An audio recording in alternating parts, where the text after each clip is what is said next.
Welcome back, gorgeous. Today we're going to talk about 3 things that changed the manifestation game for me forever. So number 1 is have fun. Have fun with the present moment. I know sometimes life is stressful. You're like, what are you talking about? Have fun. Find your moments of joy and squeeze everything you can out of them. For a long time in my life, I got so serious about my life, about my purpose, about my job, about my career. If you look back on my channel, you'll probably see evidence of that. It took everything blowing up in my face last year for me to realize all I have is now, because I got to rebuilding my life. And then I was literally working with scraps, you guys, building from rock bottom, and getting to a place like that made me realize, like, this shit's hard. All I have is each day. So what's the point in trying to plan for 5 years from now, 10 years from now, if I can't even work with today, if I'm not even proud of who I am today, if I'm not squeezing everything I can out of today? I remember going to Waterstones with one of my best friends. This was, gosh, maybe like 2022 or something, and she went straight to the fiction aisle because that's just how she is. She's very passionate and excited and excitable, and it's one of the things I love about her. And I just, dragged my feet following her. I'm more of a non-fiction girly, in case you didn't catch that vibe already. And she's telling me about these books, and she's kind of selling them to me. I mean, her passion and her excitement for these books is like kind of rubbing off on me, but I equally start feeling this disappointment within myself. And I remember saying to her, like, I don't get to read things like this. And honestly, that was coming from a place of self-punishment. There was so much in my life, important things in my life, that I just left unaddressed. I was running away from things. I wasn't dealing with my issues head on. And something as simple as the pleasure of losing myself in a fictional story, I would not allow myself that joy because I felt I was undeserving of it. So what I did, well, I had no choice but to. 2023 made me look at myself. It made me address the things that needed addressing as messily as I had to. And I was forced into this sort of day-to-day awareness of myself, my purpose, my life, time, all of a sudden. And quite honestly, I entered the productivity, and I started a new job, and it was great. And, I really worked hard. I focused. I did really well in my job. Then I got bored. And then I upskilled, worked really hard. Then I got bored again. Then I flirted. And then I got bored again because, and then I also got disappointed a couple of times. And then I just kind of came back to reality a little bit. I came back to myself. I came back to the present. And I just gave myself permission to enjoy it. I stopped chasing success. I stopped chasing my parents' ideal of success. I stopped chasing even my ideal of success. And I said to myself, I was like, if I cannot even be happy now, who's to say I'm going to be happy in the future? Because I'm not even practicing what happiness is right now. Similar thing with money. I made myself broke again quite recently, and I was like, girl, like, what? You know what you just sort of realize, and you're like, wait a minute, what am I doing? And here I was, like, vision boarding and coming up with all these ideas of how I would make money and my dream life, and I just realized, I was like, there's no point. There is no point. If I'm on a mission to spend it all, what's the point, right?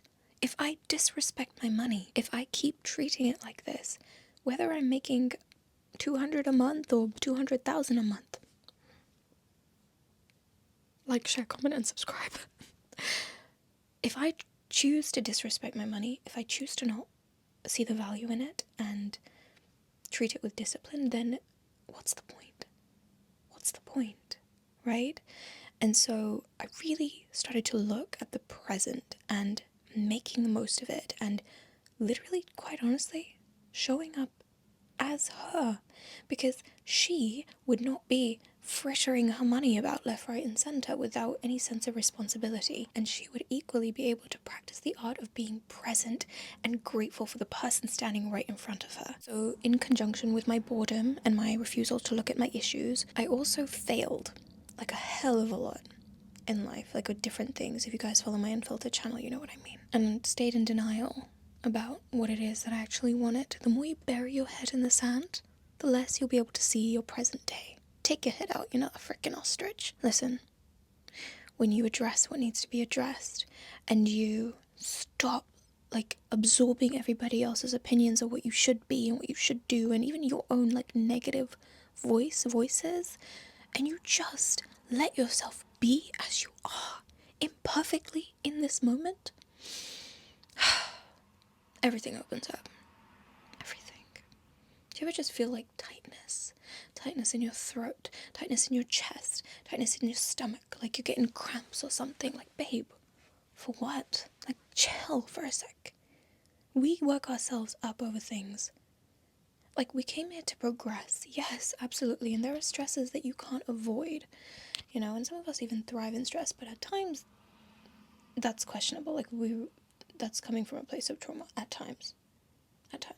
We also came here to be in bliss and abundance and joy and connection.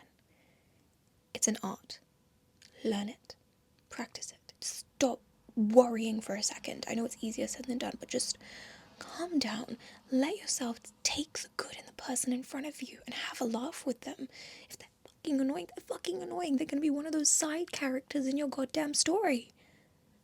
The person that you're having a conversation with, listen to them, for crying out loud. Stop thinking about what you're gonna have for dinner tomorrow. Like, have fun. Accept the love that you think you don't deserve. Just give it a go. Just give it a go. Like, I was literally at work the other day. Update. And two of my colleagues, I had colleagues coming up to me left, right, and centre, and I was in for 2 days, and I'd been off for like 14 at this point, so 2 weeks.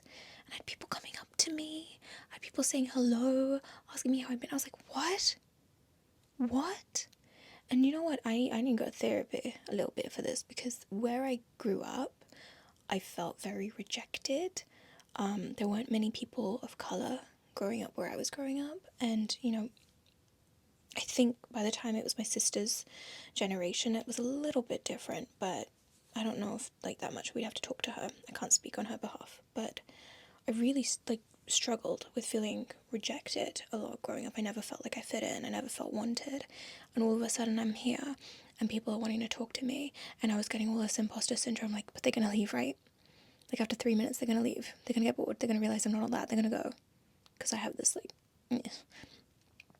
And after 5-10 minutes, they still hadn't left. And I was like, huh. And then my brain's going, yeah, but it's probably just because they don't have anyone else better to talk to. Shut up. Like, they want to... Okay, let's run with that theory. Okay. They're sat there even when you're working and you're dealing with a customer. They could go. You know, if they just wanted attention, they could go. But no, they're staying there because they want to continue the conversation they're having with you, which is not just about them, but it's also about you. In addition to that, they also come back. They come back. Again, not just when there's no one else to talk to. They choose you. And I'm here still being like, I don't think they like me. Like, literally just snap yourself. Sometimes you just need to snap yourself out of some nonsense that's going on in your head, and you just got to be present and be grateful and say, thank you, God. My prayers, you're listening. Sometimes we block our own blessings like that. This is kind of going to be the theme for the whole video, in a way. Gratitude, abundance. It unlocks so much, just being able to be present. Because this is the only thing that's guaranteed. This is the only thing that's truly controllable, at best. So, make the most out of it. Even if it's not a perfect day, you can still try and enjoy it. Let yourself dance. Let yourself sing. I sing a lot now. I've been singing even when my parents are home. That is scary for me, because I know I'd be judged. No one in my family sings like me. You know, and I don't mean I'm a professional. No one just belts out random Ariana Grande and all that. No one does that. Sometimes it's French, sometimes it's German, so nobody's doing that. But it brings me so much joy. It's a privilege, don't you understand? It is a privilege to have limbs that work. For for you to express yourself, for you to be in this moment, if you're watching from a Western country, do you even understand the privilege that you have? Soak it up. Like, I don't mean this to say this in a way like gun to your head, like you need to work super hard and like no, you do what's right for you. But sometimes we forget how lucky we are to just be here in this moment. Like, my parents drive me nuts. I live with them, I would know. And I know they'd say the same about me, respectfully, both ways. But like, I'm so lucky to have them. Not just because of physically what they do, emotionally, Asian parents. No, I'm kidding.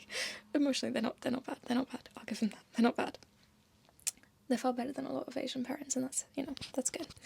I'm very lucky for that. But like, I thought about it. Literally, even yesterday, I was like, one day they're not gonna be here.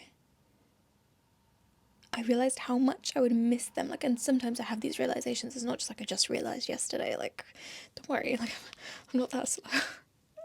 But they're really, they're not gonna be here, and I'm gonna miss them so much. So when my dad comes back from work and he's all grumbly and grumpy about whatever, or he's like annoying me about some funny thing that he found really funny that I'm just kind of like, yeah, what, like, whatever, just soak in the imperfection of it.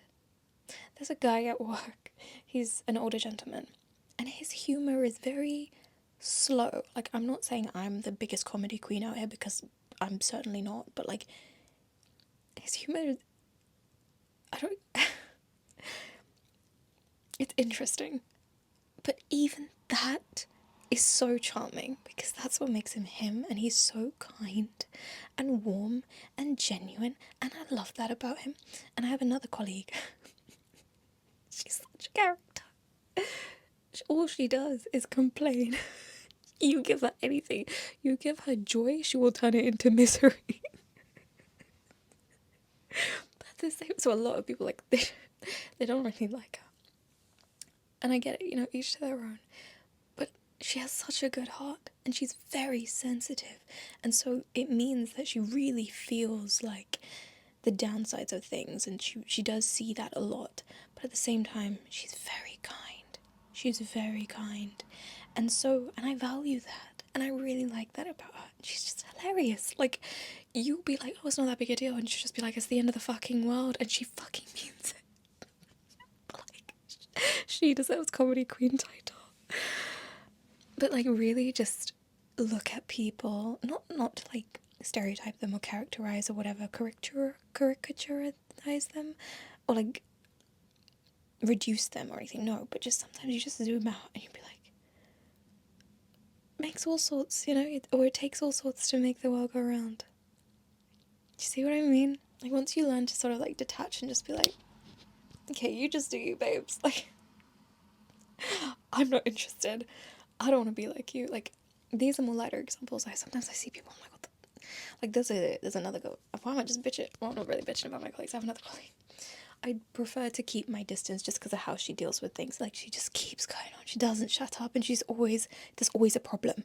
Like, there's always a problem. There's no matter, she's like gussa about it. Like, she's angry. She's always charged. Like, there's something to be, irritated about. And that's why I try to keep my distance, because I don't need to be riled up. Like, I already have enough stress.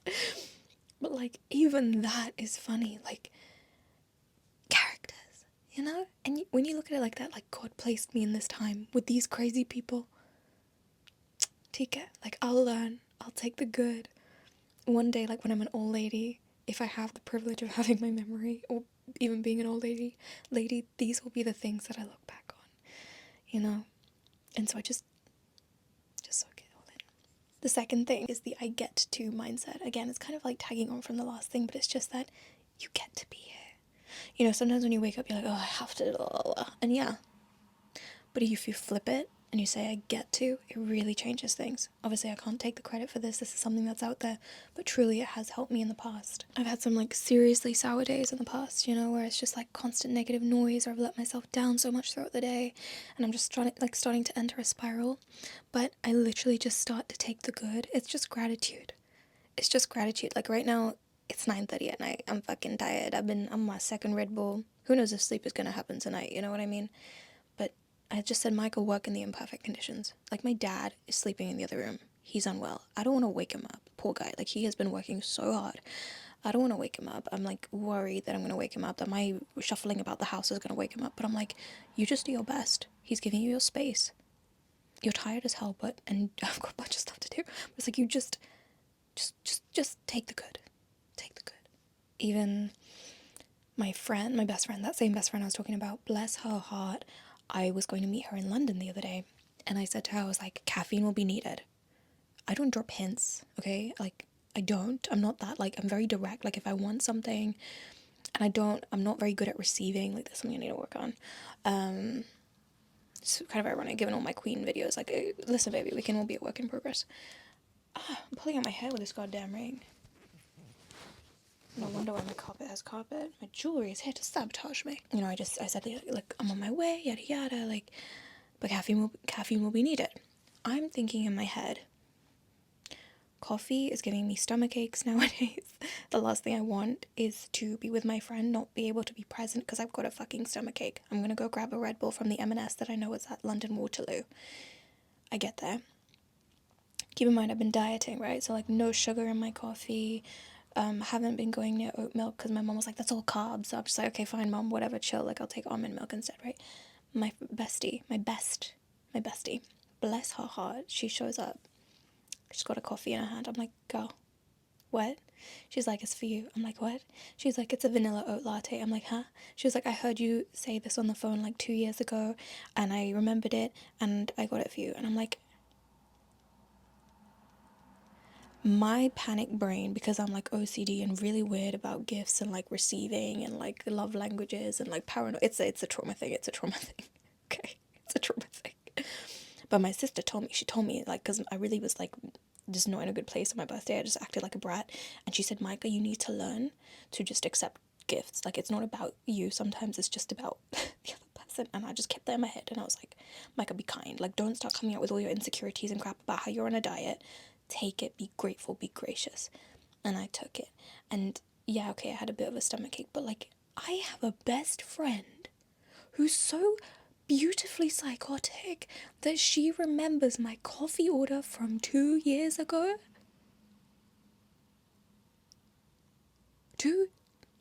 If I'm not the luckiest person on earth, I don't know who is. Like, get a guy to pay that kind of attention. Okay, I get the title of comedy queen here now. But seriously. And then by the end of the day, once I got out my weird neurotic trance, after having the coffee, which did help wake me up, and I was like, what the fuck am I complaining about? Do you see what I mean? Like, we complain about bullshit sometimes. Forget the bullshit. Stop it. You know, like, there is so much abundance, and I think sometimes we just need to wipe our lens to see it. And in case I haven't expressed this enough, like, my friend is amazing. All of my best friends are. I have 4 best friends. How lucky am I to have 4 best friends? Do you know, like, I'm just gonna, the Red Bull is definitely kicking in, and I'm so grateful for that as well. Because it means I can properly express myself to you guys. 4 years ago, I had, like, one of my biggest friendship heartbreaks ever. And you know what, funnily enough, one of our mutuals I just saw on Instagram the other day, because their account is public, and I was like, oh, it's so nice to see this person, and like, you know, I was looking at their pictures. I was like, oh my god, I haven't seen their pictures in ages. And I scroll and I see a picture of my ex-best friend, and man, it brought back like so many memories, and I was just feeling like really down and like, oh no, but like, they hate me, or they think this, or like, you know, if maybe it would be good if I got a chance to redo, or we got a chance to redo. And like, I was thinking like manifesting a message, and then I was just like, then I saw, I don't know what his name is, I think I put it on one of my Instagram reel, like, short highlights, that's it. It's that guy who's like all green, and he's got an accent, and he holds a twig, and he speaks words of wisdom.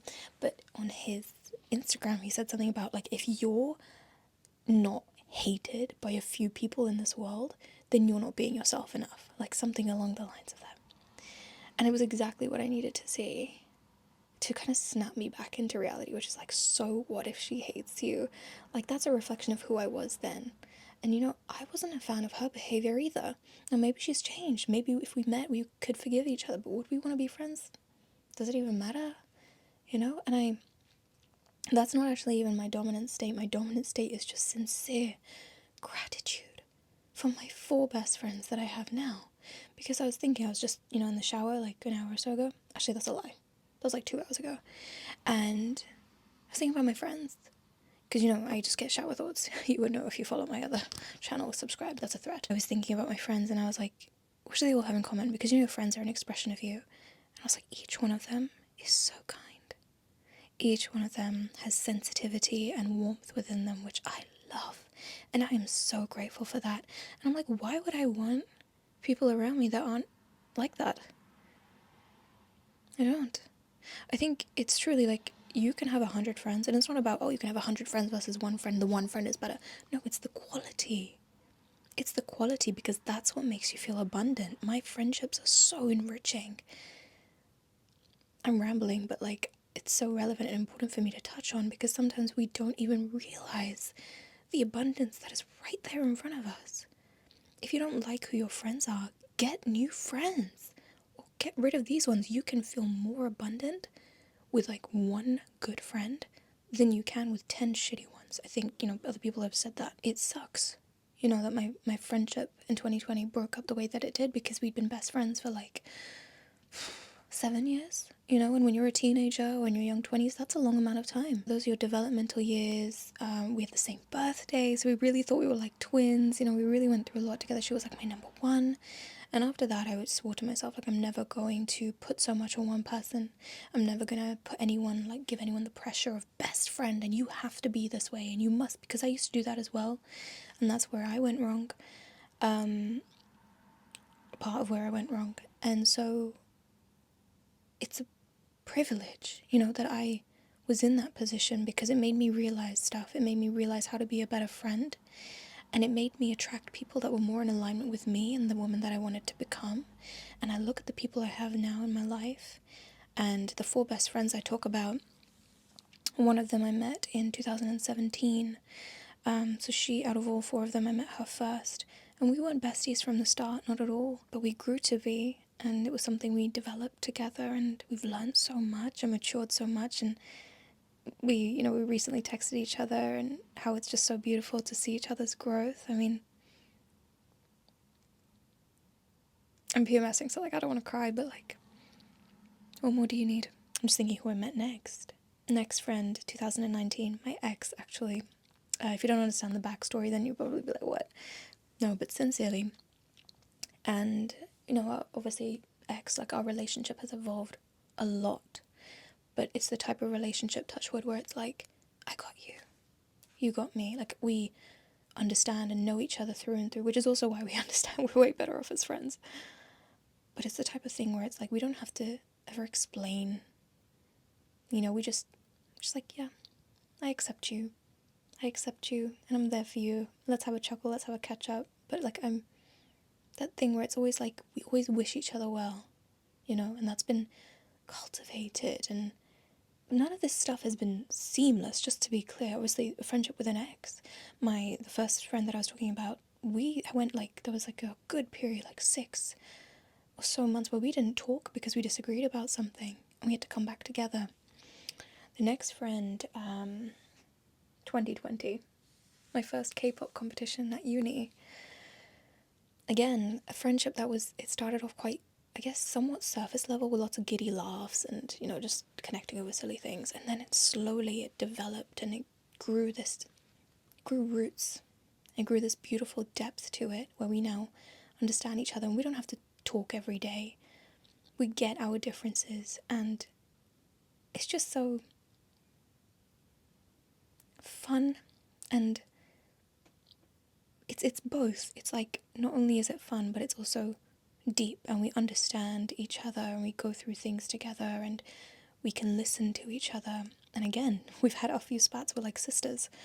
But it's this trust. It's this trust that's there, and a trust that I got you, and it's just so beautiful, man. Ugh. I'm just making a video about my friends. And then the last friend I met, 2021, the one that I was mentioning earlier in this video, that girl Sunshine. We challenge each other, for sure. But because of that, we bring out the best in each other. Man, I don't think I could ever fully express how grateful I am for my imperfect, stupid, amazing friends. But everything that happens, whether it, just embrace the imperfection of it. Let it suck. That's life. You're not meant to know all the answers.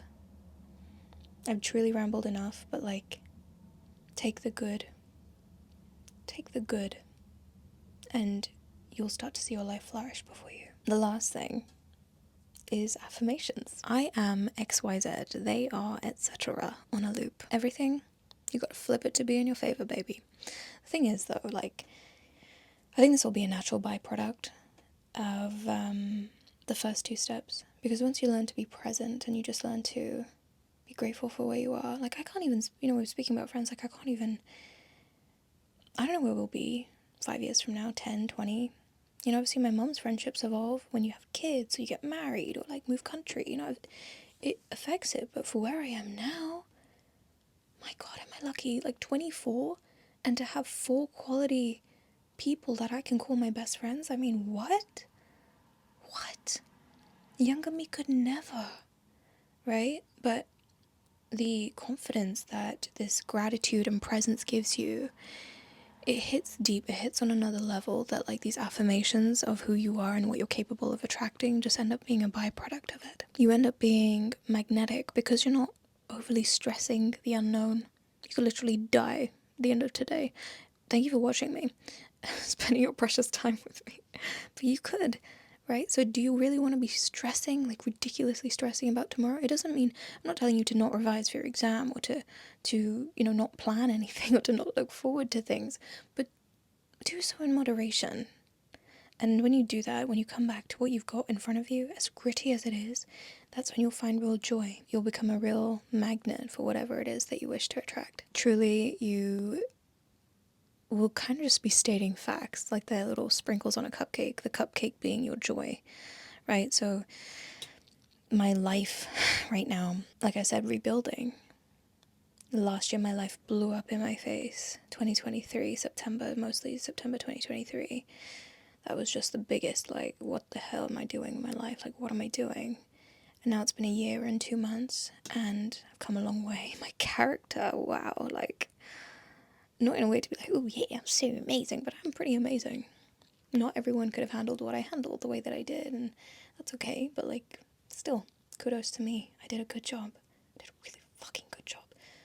And I'm here, and I'm still figuring it out, and it's still difficult, but I would rather have this heart of facing myself and discipline than the heart of regret and not facing myself and sticking my head in the goddamn sand and wondering why I feel like I'm suffocating. Really, you've got to find your bliss, and your desires will find you. Sounds simple, but it is that simple. And really, things like this, they're simple but difficult because we overcomplicate it. We make it difficult for ourselves. You know what? Truly, I'll be living moments, not all the time, obviously not because I'm busy, but I will say thank you, God, a lot. You can say thank you, universe, whatever works for you, but maybe I'll come home from work and I would have forgotten to, or I wouldn't have messaged anybody, but my dad will be oh, I put the hot water on for you. I say thank you, God. Why? Because it means I can go for a shower straight away, get into calm down, wind down zone, rather than go into my room and slump whilst I wait for the hot water to heat up. Or I get an extra amount of break time at work. Thank you, God. It means I can get XYZ done. The bus doesn't leave, it waits for me. Again, when I'm on my way to work. Thank you, God. Always. I keep a gratitude journal and I write 5 things in there.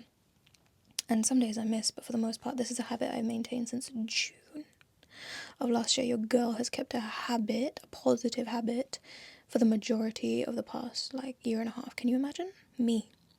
Yeah.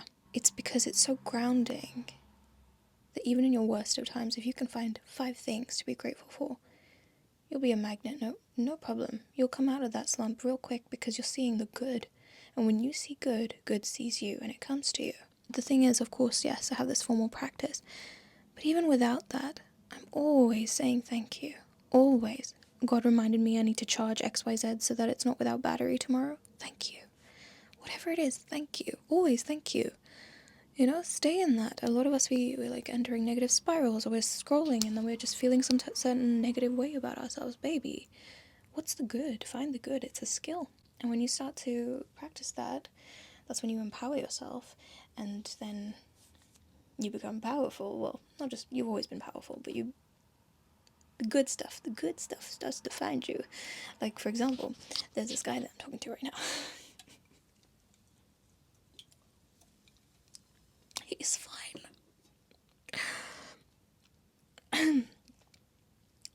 We're on the same wavelength. He's a bit older than me. He's just shredded.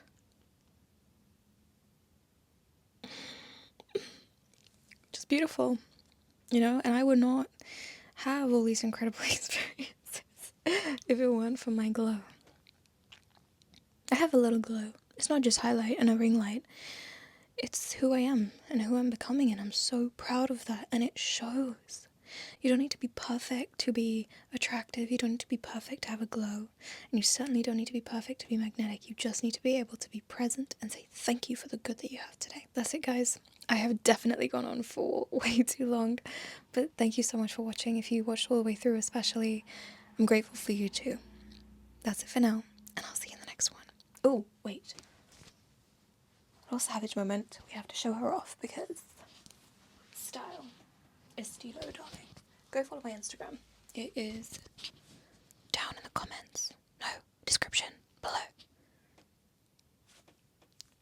Thank you so much, and I'll see you in the next one. Bye.